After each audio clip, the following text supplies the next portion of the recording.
I'm a Professor of International Relations at the University of Exeter. I work on various aspects, global aspects of authoritarianism, particularly in the post-Soviet Central Asian states. Thank you. I'm Oisin Tansey. I work in the Department of War Studies at King's College London. My name is Annette Bohr. I'm an Associate Fellow of the Russia-Eurasia Programme at Chatham House, Royal Institute for International Affairs. Fantastic. Thank you very much. In your opinion, how do autocratic states challenge the rules-based international system? Perhaps, Professor Heathershaw, you'd like to address it. I'd just like to make some opening comments. First of all, most autocracies are kleptocracies. I think that's important to recognise. They fuse both power and wealth, and the political elites there serve as gatekeepers to their economies and rent seekers. Authoritarianism is increasing, certainly in Central Asia.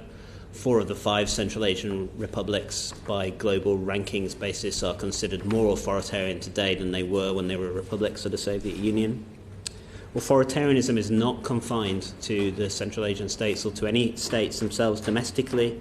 It takes place in the manner that you've heard in the first session with regard to political exiles. There's 60 cases of Central Asian exiles who have been subject to various forms of transnational repression that we've recorded on the Central Asian Political Exiles database that we hold at the University of Exeter, for example. Most of those are occurring in recent years, with an increase particularly from Tajikistan. It's also the case that money laundering is an aspect which is central to authoritarian regimes, as long as we understand these to be not simply states, but coalitions of political elites who are there also to enrich themselves. And I think this is where the UK's economy and society becomes entangled with authoritarian regimes and the persons that are part of those. So I would say in terms of the threats that are faced by the UK, they are those of that everyday variety rather than the exceptional threats that we associate with traditional security threats. They involve laundered money entering the UK, such as into the UK property sector, through shell companies where beneficial ownership is hidden. One or 2 notable cases of that, such as Timur Kulibayev, the son-in-law of the president, former president of Kazakhstan, making purchases of property from the Duke of York, for instance.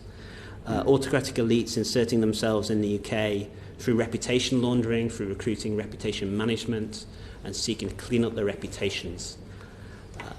Also internationally, eroding the international liberal order, particularly anti-money laundering rules, where the compliance with beneficial ownership and know your customer checks are weakened by the incentive offered to financial service and company service providers to facilitate these flows of money.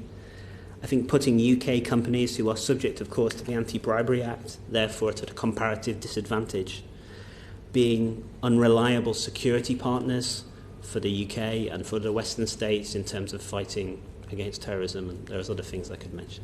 Okay, thank you very much. Can I just ask, I don't know if you've seen the report today, but a Swiss federal police officer has been reported in Neue Zürcher Zeitung as having been arrested for corruption.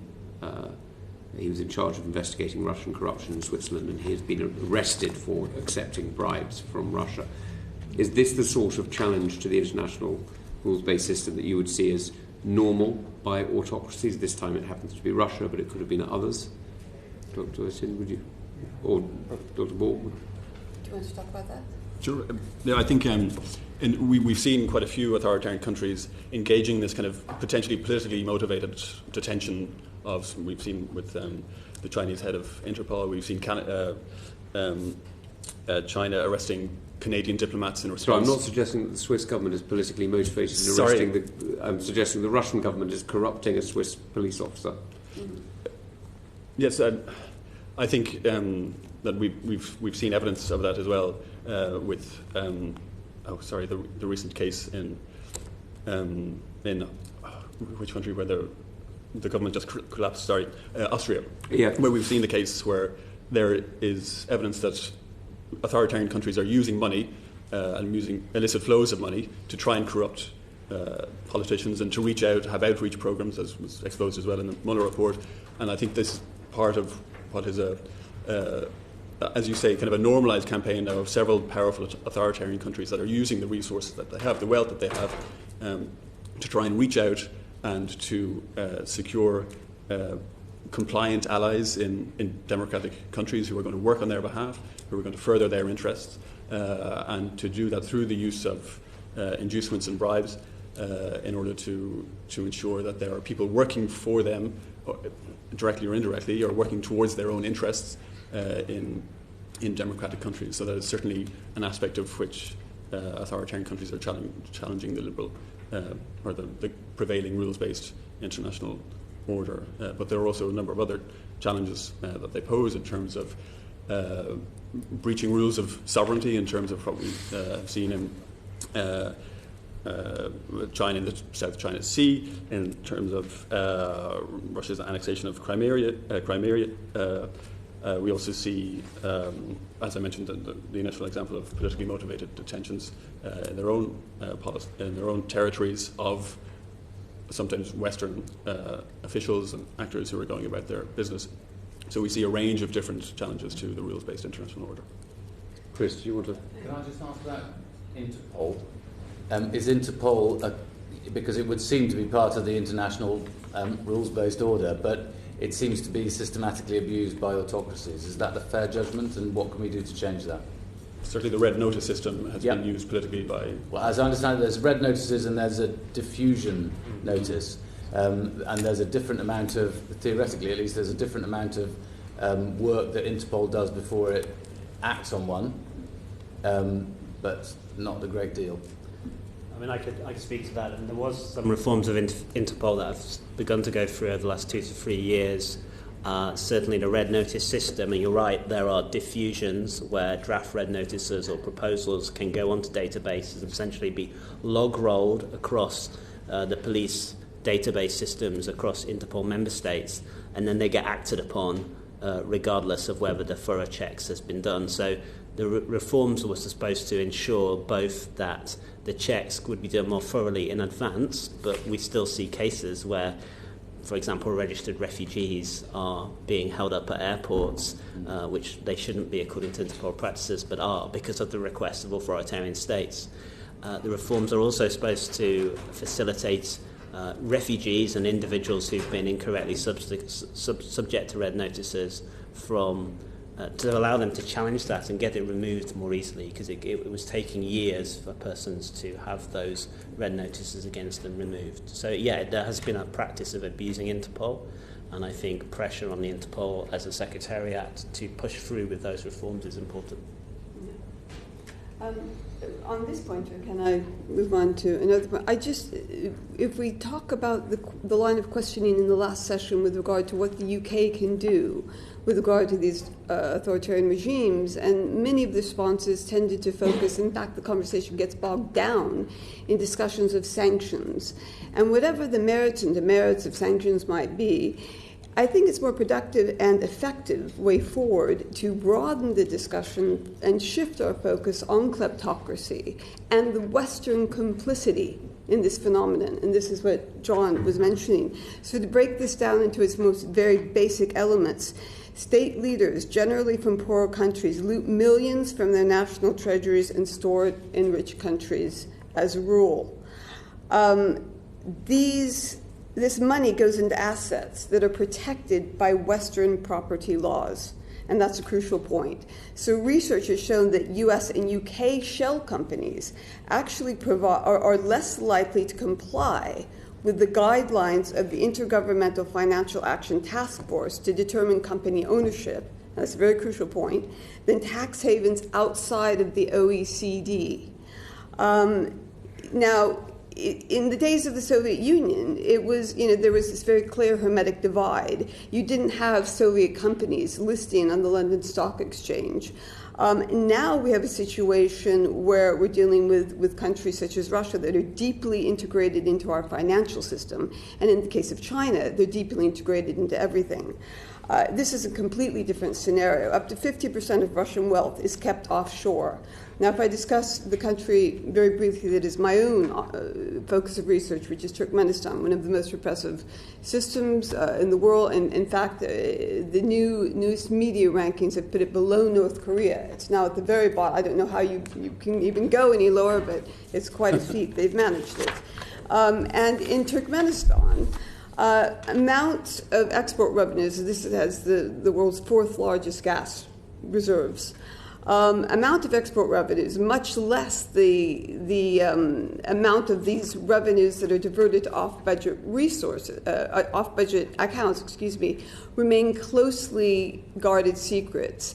Now, this is a country where up to 75% of revenues have been off-budget and kept in Deutsche Bank and in other German accounts. Now, the amount, these economic indicators are generally unavailable or inconsistent with international standards. So we have to rely on data from foreign sources, export revenues that are reported by partner trading companies such as China, or reports of monies held abroad that are owed to Turkmenistan.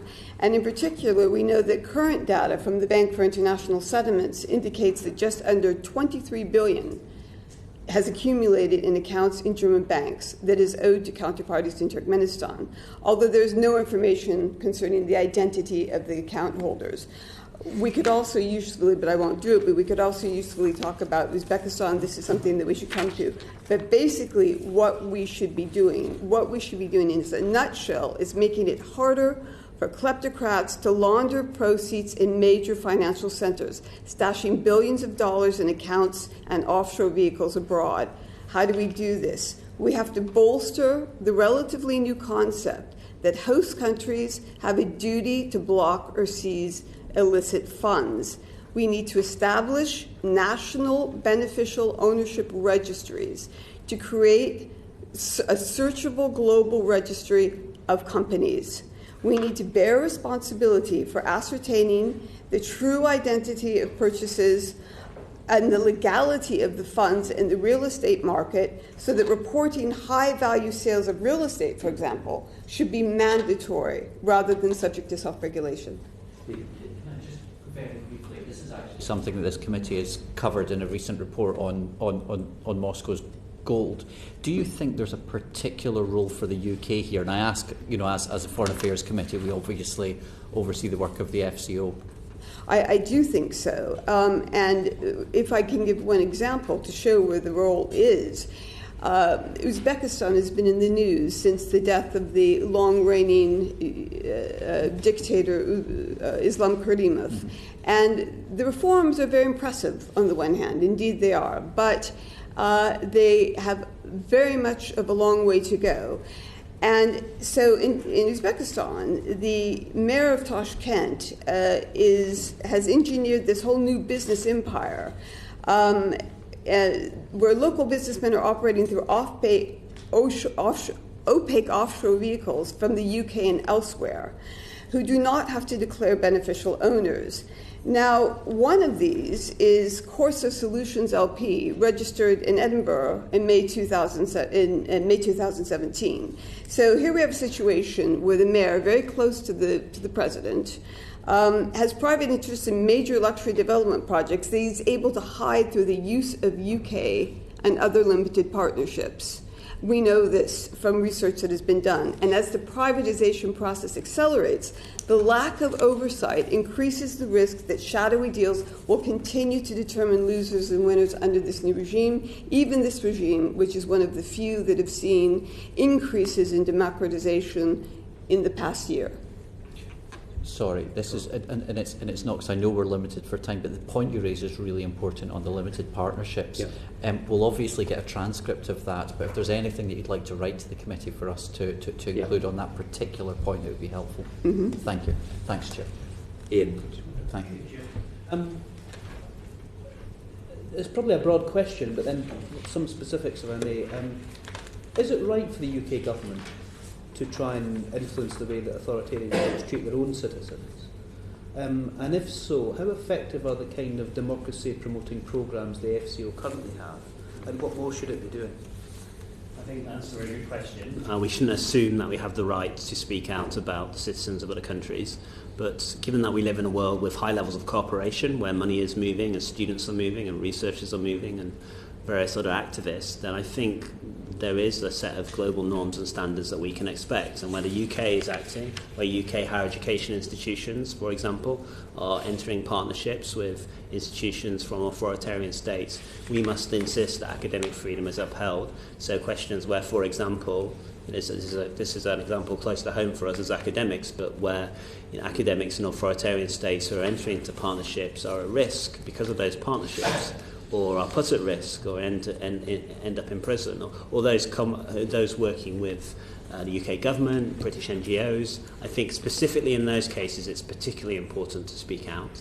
But it's also important to speak out regarding those who aren't connected, because I think although achieving large-scale institutional reform for the protection of human rights, free media, etc., is very different and very difficult in autocracies, it is possible to work on specific cases, because even the harshest of autocracies don't think of themselves in that way. They want to maintain a global reputation.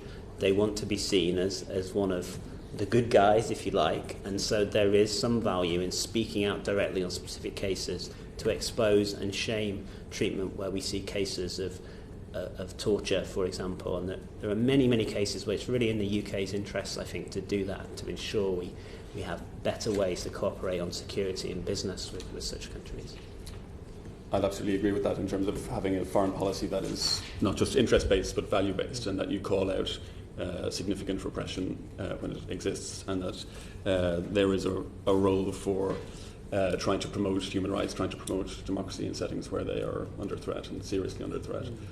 So absolutely, I don't think there's any question that it should be part of the foreign policy toolkit in that sense. And there is also evidence that democracy promotion can work, both in terms of empowering civil society and empowering human rights defenders where they exist and where they are operating, but also at times in constraining the authoritarian governments in other ways. And the toolkits for those are very different, and the FCO has the Westminster Foundation, it has the Magna Carta Fund, it is doing things to support and empower from the bottom up, which I think, there is evidence that kind of democracy promotion works, and it should be embraced and expanded, and that funding should be devoted to these activities. But there's also room for a stronger role in seeking to constrain authoritarian rulers where they exist, in seeking to, at times, reshift the balance between the value-based foreign policy and the interest-based foreign policy, and put some of the more interest-based foreign policy to one side, and to stand up to authoritarian countries. I noted in a recent report from this committee that there was a suggestion that if the time came now, it would not be a good time to hail the golden age of relations with China, and I think that's absolutely right. There is a time, especially when we see what is happening in Xinjiang, and we had some powerful testimony earlier, that the UK should be standing up to try and, as John said, to name and shame, but also to constrain these authoritarian actors in ways that might be slightly painful for the UK in economic terms, but that are frankly the right thing to do.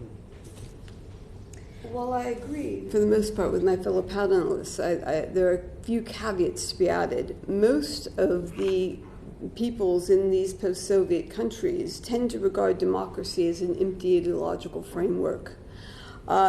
Also, democracy promotion can engender suspicion on the part of regimes. Insofar as it's a blame and shame, it can be effective.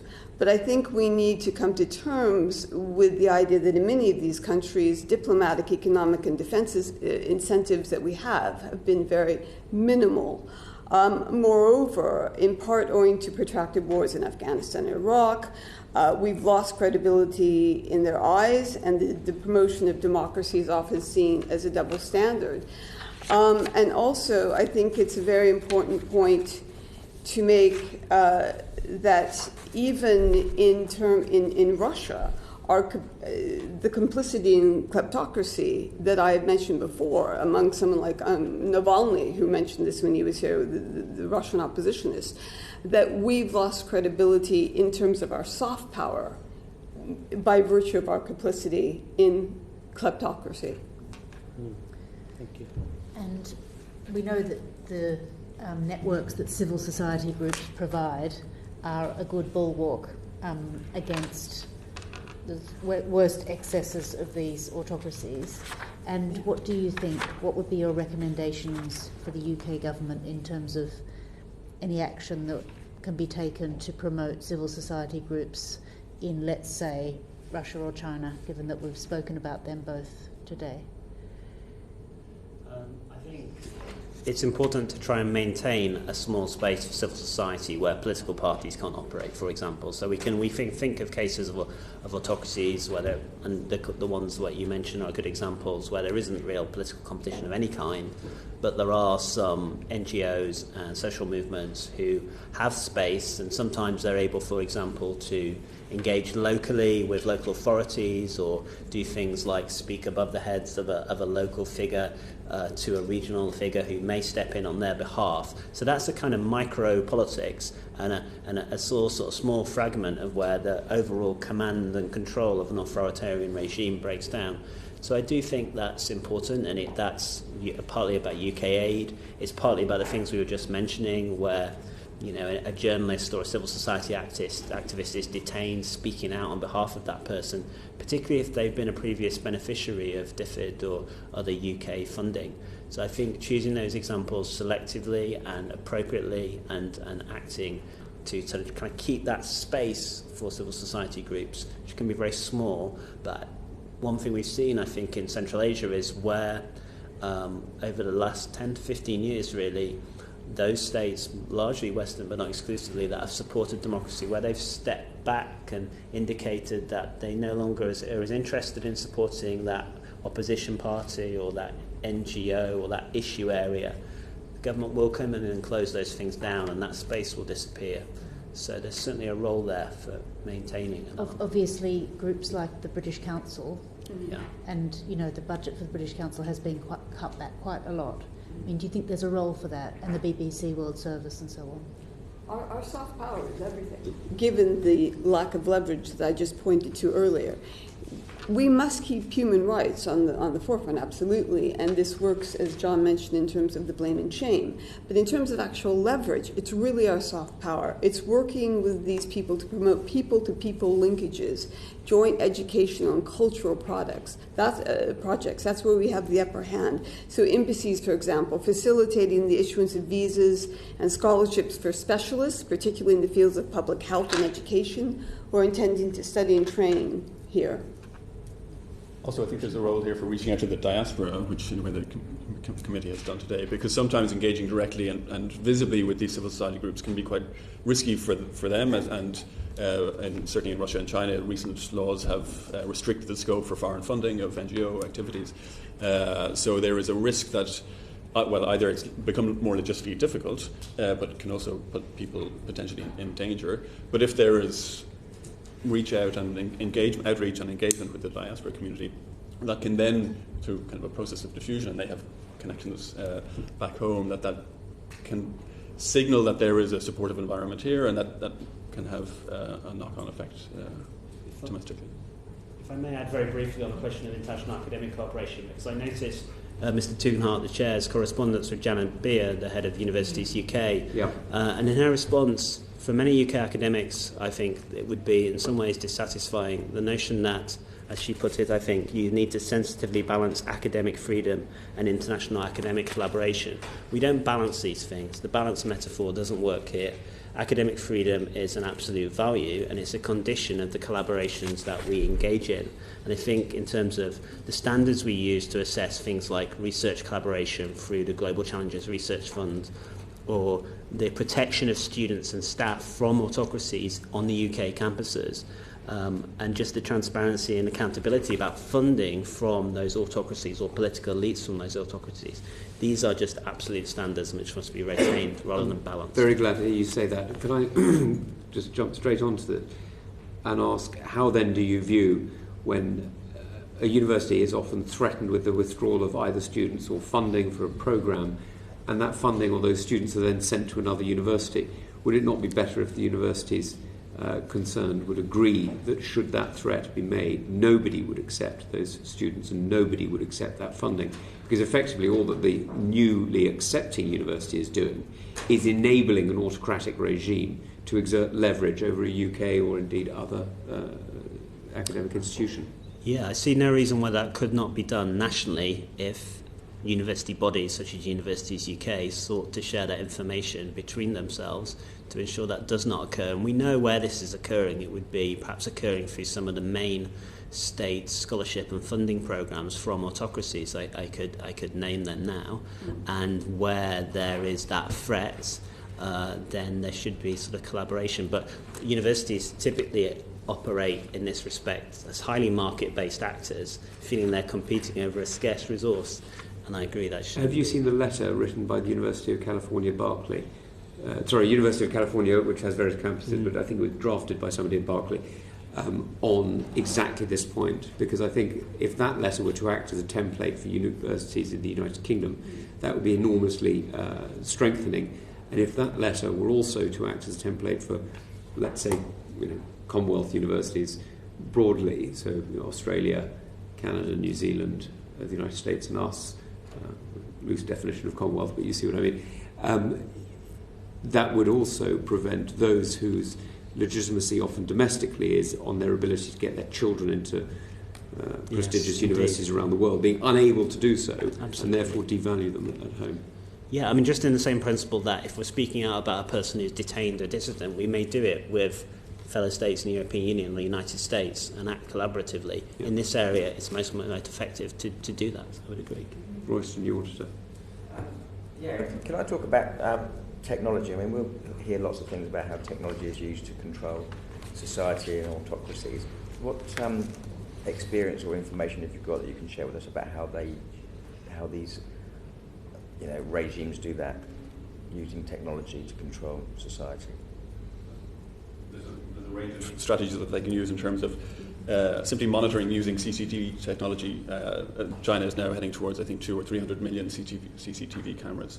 And they're linking that CCTV technology to a huge database of activities, so they can, through facial recognition and even through gait recognition, how people walk, they can identify people and link that through other data collection infrastructure they have in terms of almost minute behaviour that citizens are engaging in terms of whether they've paid a fine, whether they've been late on their repayment, and using that to kind of leverage it in what is kind of known as a social credit system for rewards and punishments, so that if you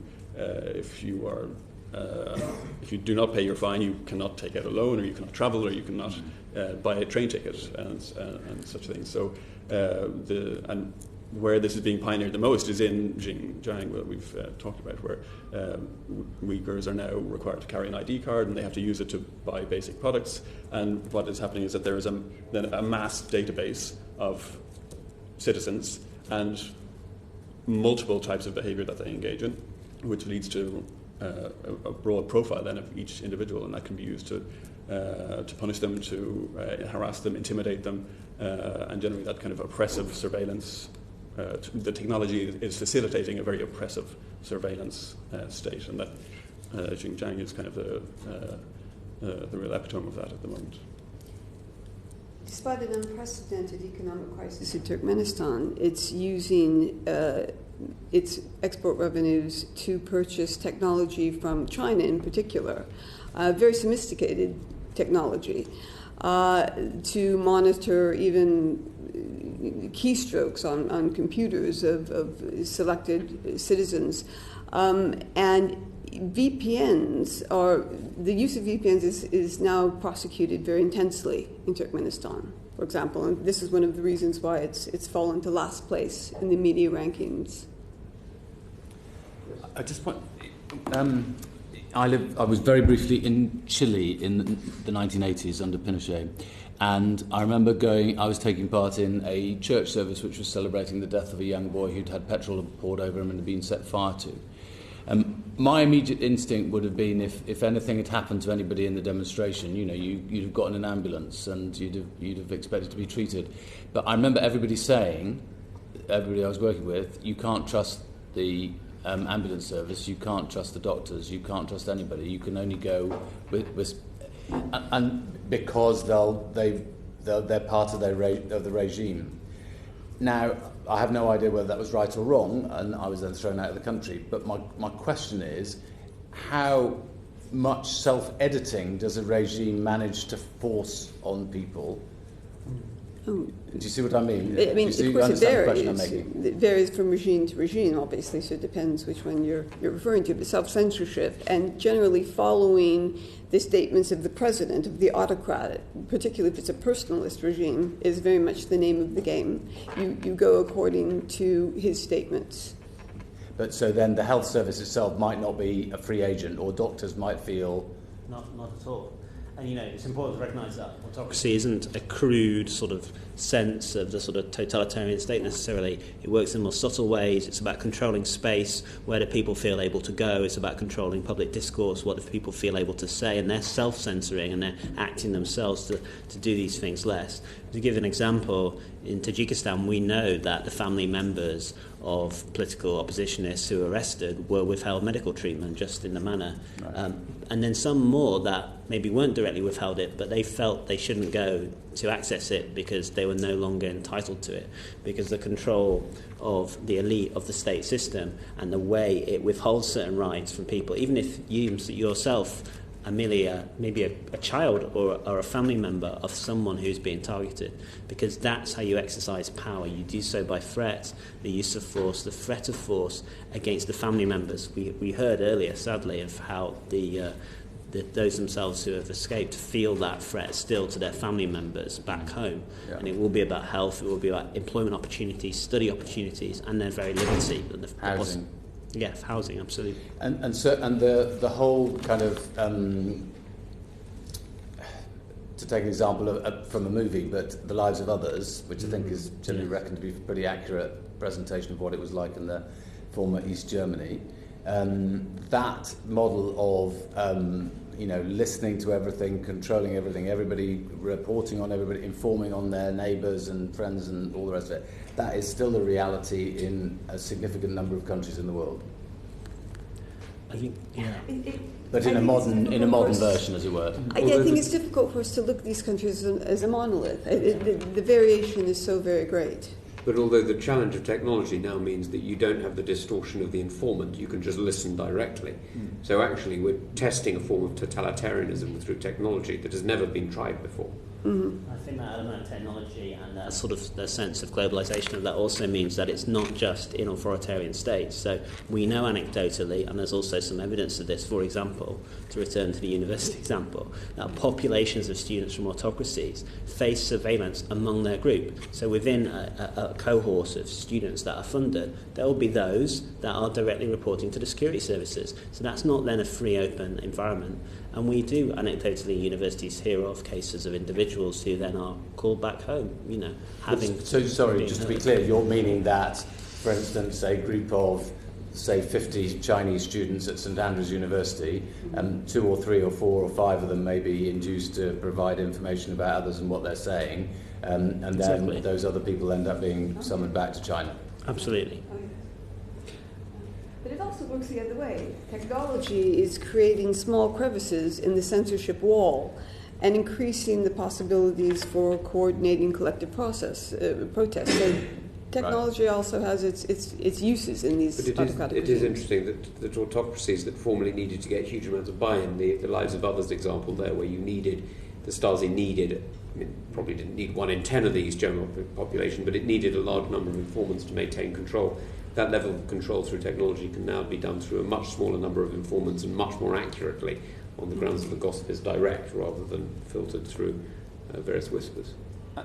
And it links into what we were talking about earlier in terms of self-censorship, because if there are CCTV cameras on every corner, they don't necessarily have to be on. You might know if they're on, you might know if somebody is actually going to track you down, but the fact that they are there and the knowledge that there's kind of a latent fear, they create a latent fear in society. This is the Huawei technology and voice recognition and face recognition is being deployed in Xinjiang. Exactly. I'm afraid we're going to have to leave it there. This has been absolutely fascinating. I'm hugely grateful for your time. We got a lot very quickly. You did. Sorry. So order, and we're going to end that. Thank you. The proceeding has ended.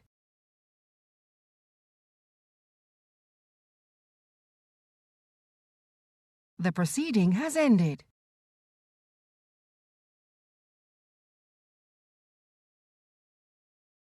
The proceeding has ended.